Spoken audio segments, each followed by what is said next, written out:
장난꾸러기 같은 외모로 놀라운 본성을 감추고 있는 펭귄.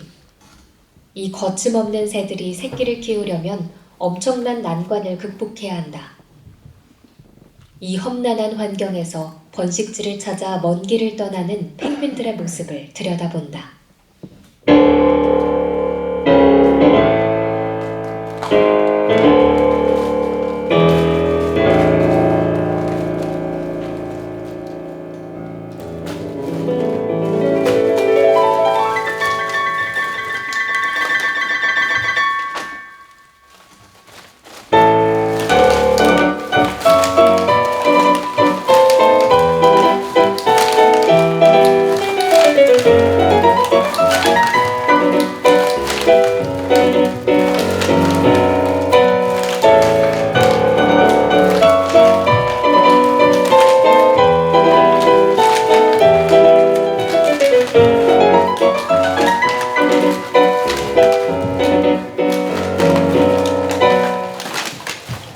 지구상에 존재하는 펭귄 17종 중에서 남극에 사는 것은 2종뿐이다. 그중 황제 펭귄은 펭귄들 중에서 가장 큰 종으로 키가 1m나 된다. 남극의 겨울에 알을 낳고 양육을 하는 유일한 동물이다. 하지만 지속되는 지구온난화로 해빙 속도가 빨라져 빙하가 얇아지거나 사라지면서 1만 마리 이상의 새끼들이 바다에 빠져 죽는 일이 지속적으로 발생했다.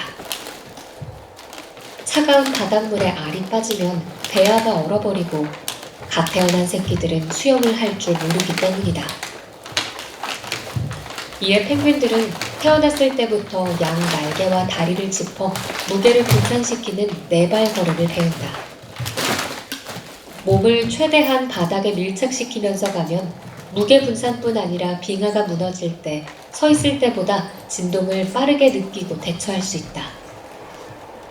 성인이 된 펭귄들은 수영을 할 수 있어 이제 네발 걸음이 필요 없지만 어쩐 일인지 이들은 번식지에만 오면 이렇게 걷는다. 배를 깔고 엎드린 상태에서 얼음 위를 미끄러져 나가는 이동 방법인 터보건 또한 바뀌었다. 1초 동안 약 80cm를 이동할 수 있어 빠르게 가기 위한 방법이었지만 이제는 빙하가 안전한지를 확인하기 위해 날개를 팔처럼 이용하고 아이젠 같은 발톱과 부리로 땅을 찍으며 나아간다. 이렇게 수킬로미터를 온 이들은 적당한 곳을 찾게 되면 넓게 퍼져 붕괴의 위험이 없는 안정적인 곳인지 확인한다.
이런, 크레바스가 발생했다.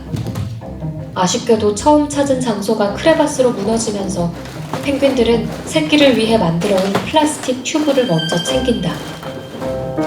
이 플라스틱 튜브는 펭귄들이 번식지를 향하며 바다에 떠다니는 쓰레기들을 모아 만든 것이다.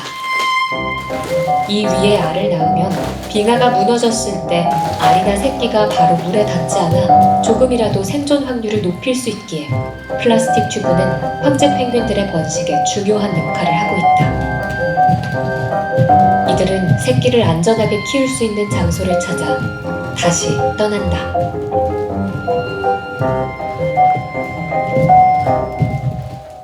펭귄들은 많이 지쳤다. 태어나자마자 본 광경은 같이 알을 깨어 나오고 있던 친구들이 물에 빠져 죽는 것이었다. 그리고 평화롭다고 생각했던 순간 빙하가 붕괴되어 순식간에 같이 놀던 친구들이 바닷속으로 사라졌다. 이들이 살아남은 것은 어떠한 이유도 아닌 순전히 운이 좋았기 때문이다. 운이 좋게 살아남은 새끼 5마리는 그날 이후 어린 펭귄들로부터 꼭 번식에 성공해야 한다. 너희가 성공하지 못하면 펭귄은 지구에서 사라진다는 이야기를 듣고 자라왔다. 그렇게 최고의 펭귄이 되었다. 하지만 이들은 번식에 성공하지 못했다. 알을 낳고 새끼를 키우는 족족 빙하가 붕괴되었다. 계속되는 실패로 한 친구는 새끼를 구하겠다고 바다에 들어가 나오지 않았고 또 다른 친구는 계속되는 붕괴로 안전한 지대를 찾을 수 없자 크레바스 속으로 뛰어들었다.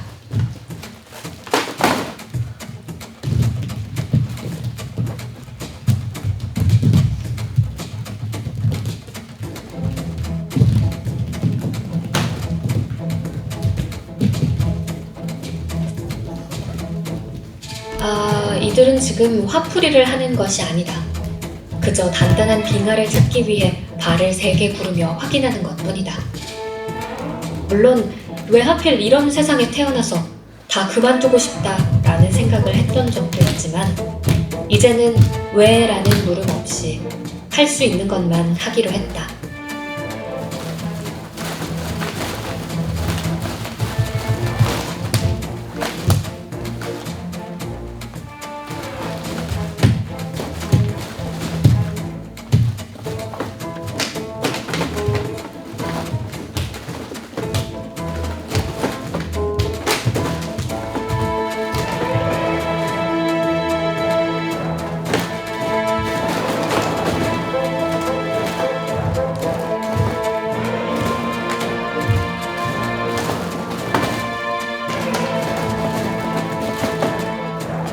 수색을 마친 펭귄들은 허들릭을 하며 최종 결정을 한다. 마침내 황제 펭귄들의 여정에도 끝이 보인다. 이미 녹아내리고 있는 듯 해 보이지만 여러 날의 기다림 끝에 찾은 곳이기에 자리를 잡기로 한다. 이제 이들은 이곳에서 번식을 할 것이다. 하지만 안심하기엔 이르다. 알을 품고 있는 64일 동안 그리고 새끼가 수영을 할 수 있을 때까지 이곳마저 녹아 사라질지 알 수 없기 때문이다. 이제 이들이 할 수 있는 건 운이 좋기를 바라는 것뿐이다. 2009년에서 2017년 사이 연간 2,520억 톤씩 남극의 빙하가 사라졌다고 한다. 이렇게 지구온난화가 현 속도로 지속된다면 2100년에는 황제 펭귄의 98%가 서식지를 잃어 멸종에 이를 수도 있다. 그때가 되면 펭귄만 멸종되는 것은 아닐 것이다. 지금 서 있는 우리의 발 밑은 안전할까?